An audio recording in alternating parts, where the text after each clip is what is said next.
Hello everyone! Nag-crave po ba kayo sa isang delicacy na napaka-special kagaya nito?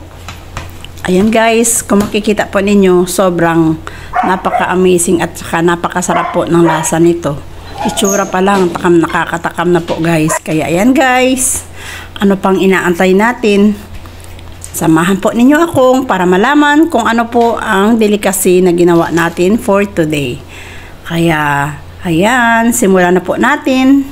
Unang-una, binalatan po natin itong ating fresh cassava na nakuha sa ating garden dahil napakasarap po talaga nitong gawin sa isang napaka-special na delicacy kagaya ng ating ginawa today. Kaya ayan guys, alam kong gustong-gusto na po ninyong malaman kung ano po ang ating lulutuin for today's vlog. Ayan, papakita muna natin sa inyo dahil fresh na fresh cassava po ang ating ginamit dito. Ayan siya guys.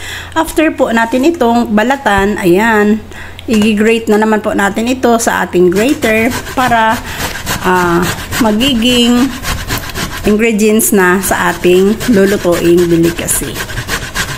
Ayan, ipapakita muna natin sa inyo guys kung paano po natin ito gini-grate gamit ang ating metal grater. Para, ayan, masundan, mas mabilis po ninyong masundan at madali ninyong makuha ang procedure na ating ginawa sa paggawa nitong ating special na delicacy. Ang kagandahan kapag fresh cassava ang ating gagawin, ito ay lalabas na magiging juicy po ang kanyang itsura. Hindi po siya magiging dry kagaya po ng mga mabibili nating cassava sa palengke dahil ilang araw na po nilang nakuha po yan. Ito po yung ating ginamit ay bagong kuha lamang po sa ating garden. Kaya ayan guys, lalong sasarap ang ating lulutuing delicacy. Ayan, patuloy lamang po natin i-grate yung ating kinuha at binalatan na ang cassava hanggang sa matapos na po nating ma-grate ang ating kailangang ingredients. Hindi naman po lahat ng ating nakuha ay i-grate po natin. Mag-grate lamang po tayo ng enough sa ating gagamiting ingredients para sa ating lulutuing delicacy. Kaya ayan guys, dahil tapos na po nating ma-grate yung ating kailangan na ingredients, ayan, kita po ninyo, ayan o, ganyan po ang kanyang magiging itsura. Medyo juicy po ang kanyang kinakalabasan. At ito na guys, ang lahat ng ating ingredients na kakailanganin para sa ating lulutuing special na delicacy. Para mabilis po ninyo akong masundan, ayan, papakita ko po sa inyo.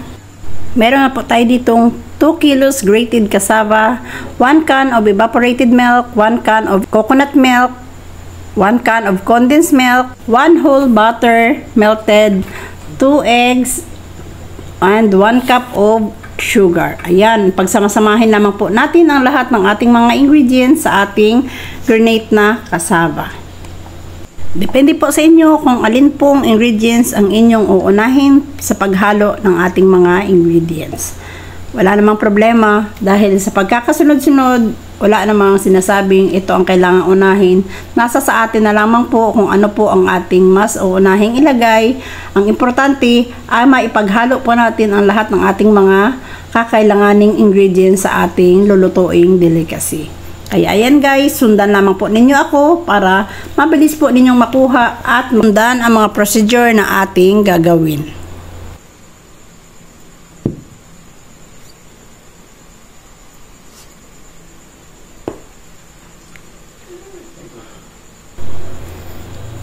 Ayan, after po nating mailagay ang lahat ng ating mga ingredients, syempre paghahalo-haloin na po natin ito hanggang sa mag-well combined na po ang lahat ng ingredients na ating nilagay. Ayan, patuloy lamang po natin itong paghaluin para makomplete po nating maipaghalo itong lahat sa ating bowl. Continuous lamang po tayo sa paghahalo nitong ating lahat ng mga ingredients dahil hindi po ganun kadali maipaghalo ang lahat. Kailangan patuloy lamang po hanggang sa makuha na po natin ang kanyang tamang consistency.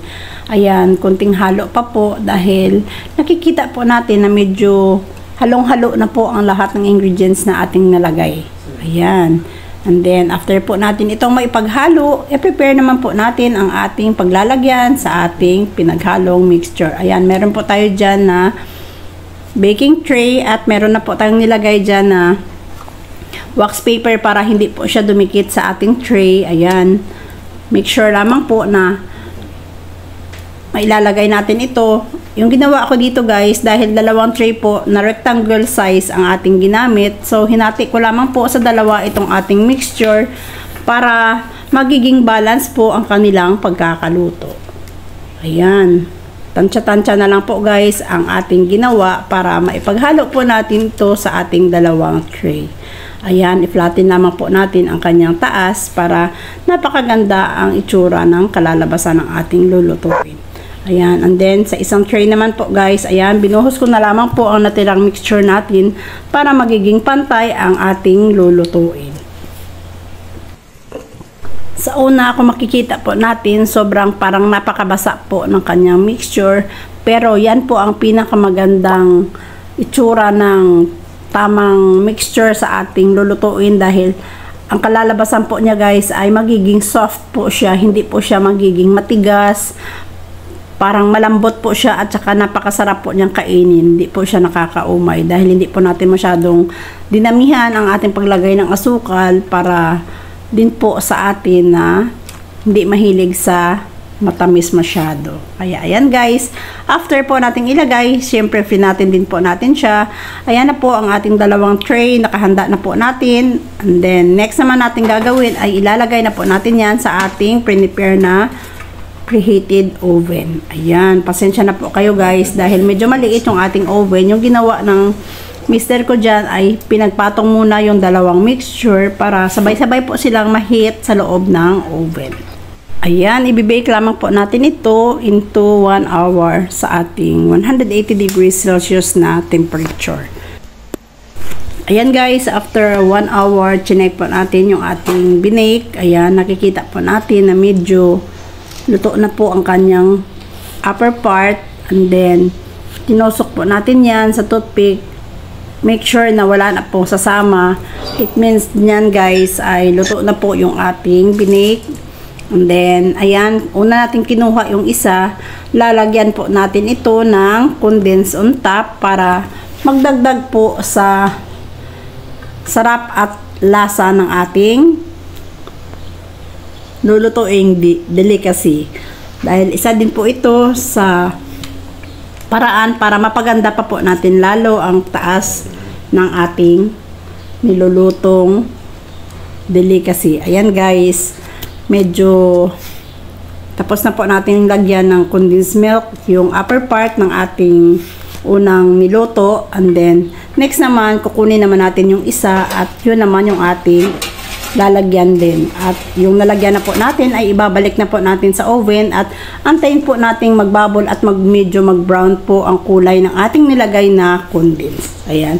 The same procedure din po ang ating ginawa dito sa isa pa nating binake din na tray. Ayan, nilagyan din po natin ito ng condense and then isa-spread lamang po natin para magkaroon po ng lahat ng condense ang upper part ng ating tray. Ayan, and then the same process din po, ibabalik din po ito sa oven para medyo maluto din po at mag-golden brown ang upper part ng ating ibibake. Ayan na guys, ang ating unang tray. Napakasarap po niya. Next naman natin ilalagay yung ating pangalawang tray sa oven. And then after few minutes, ayan. Ayan na po ang ating dalawang tray na niluto sa ating oven. There you go guys. Our special delicacy ay luto na po and ready to serve. Ito po ang ating final product ng ating ginawang creamy cassava cake 2.0. Thank you for watching.